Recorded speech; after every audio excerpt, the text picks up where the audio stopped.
ಮಳೆಯ ಹರಿಸಿ ತಿಳಿಸೇ ಬಿಡುವೆ ಪ್ರೀತಿಯ. ಮಗು ಹಾಟ್ಬಿಟ್ಟು ವೇರಿಯೇಷನ್ ಆಗಿರೋದು ಆ ಪ್ರೋಟೀನ್ ಪೌಡರ್ ತಗೊಂಡ್ಮೇಲೆನೆ ಅನ್ಸುತ್ತೆ. ಆರೋಗ್ಯವಾಗಿದ್ದದ ಮಗುನ ಯಾವುದೋ ಪ್ರೋಟೀನ್ ಪೌಡರ್ ಕೊಟ್ಟು ತೊಂದರೆ ಆಗೋಗಿ ಮಾಡಿದ್ದಾರೆ. ನಿಮ್ಮ ಮಗು ಸಾಯೋದಕ್ಕೆ ಕಾರಣನೇ ನಿಮ್ಮ ಅತ್ತಿಗೆ ಕೊಡ್ತಿದ್ದ ಪ್ರೋಟೀನ್ ಪೌಡ್ರು. ಅದರಲ್ಲಿ ಮಿಕ್ಸ್ ಆಗಿದ್ದ ಪಾಯ್ಸನ್.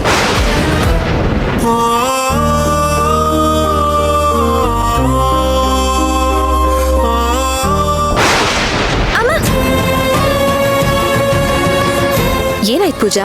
ಅಕ್ಕ, ಅಲ್ಲಿ ಈ ಮನೇಲಿ ಆಗ್ತಿರೋ ಅವಾಂತರಗಳು ಸಾಲದು ಅಂತ ಅಲ್ಲಿ ಬೇರೆ ಬಿದ್ಬಿಡ್ತು. ನಂಗಂದು ಏನಾಗುತ್ತೋ ಏನೋ ಅಂತ ತುಂಬಾ ಭಯ ಆಗ್ತದೆ. ಯಾಕೆ ಈ ತರ ಎಲ್ಲದಕ್ಕೂ ಭಯ ಪಡ್ತೀಯ ಪೂಜಾ? ಆ ತರ ಎಲ್ಲ ಏನೂ ಆಗಲ್ಲ. ಇಲ್ಲ ಅಕ್ಕ, ಹಲ್ಲಿ ಬಿದ್ರೆ ದೋಷ ಅಂತ ಅಜ್ಜಿ ಹೇಳ್ತಿದ್ರಲ್ವಾ. ಹೌದು ಪೂಜಾ, ಆದ್ರೆ ಇದೆಲ್ಲಾನು ಕೆಟ್ಟದೇ ಆಗಿರೋದಿಲ್ಲ. ಹಲ್ಲಿ ನಮ್ ದೇಹದ ಮೇಲೆ ಯಾವ ಭಾಗದಲ್ಲಿ ಬಿದ್ದು, ಅದು ಕೆಳಗಡೆ ಬಿದ್ದು ಮತ್ತೆ ಯಾವ ಡೈರೆಕ್ಷನ್ ಅಲ್ಲಿ ಓಡ್ ಹೋಯ್ತು ಅನ್ನೋದ್ರ ಮೇಲೆ ಶುಭ ಫಲ ಅಶುಭ ಫಲ ಡಿಪೆಂಡ್ ಆಗಿರುತ್ತೆ. ಯಾಕಿಷ್ಟೊಂದು ಭಯ ಪಡ್ತಾ ಇದೀಯಾ? ಒಂದ್ ಕೆಲ್ಸ ಮಾಡು, ನಾನು ಪಂಚಾಂಗ ತಗೊಂಡ್ ಬರ್ತೀನಿ, ಅದ್ರಲ್ಲೇ ನೋಡ್ಬಿಡೋಣ, ಸರಿನಾ?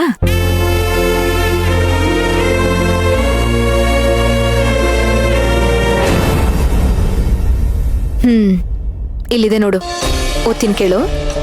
ಬಲಗೈ ಮೇಲೆ ಹಲ್ಲಿ ಬಿದ್ದರೆ ಸಹೋದರಿ ಅಥವಾ ಸಹೋದರ ಸಮಾನರಿಗೆ ತೊಂದರೆ. ಅರ್ಥ ಆಯ್ತಾ? ನಿನ್ಗೆ ಯಾವುದೇ ರೀತಿ ತೊಂದರೆ ಇಲ್ಲ, ಸುಮ್ಮನೆ ಟೆನ್ಷನ್ ತಗೋಬೇಡ. ಅಕ್ಕ, ಸಹೋದರಿಗೆ ಕಷ್ಟ ಅಂದ್ರೆ ನೀವೇ ಅಲ್ವಾ ಅಕ್ಕ? ಹಂಗಂದ್ರೆ ನಿಮ್ಗೇನಾದ್ರೂ ಕಷ್ಟ ಆಗತ್ತಾ ಅಕ್ಕ? ಅಯ್ಯೋ ಪೂಜಾ, ಅದ್ ನನಗ್ ತಾನೆ, ಆದ್ರೆ ಆಗ್ಲಿ ಬಿಡು, ನಾನೇನ್ ತಲೆ ಕೆಡಿಸ್ಕೊಳ್ಳೋದಿಲ್ಲ. ಏನಕ್ಕ ನೀವ್ ಹೀಗ್ ಮಾತಾಡ್ತಾ ಇದೀರಾ?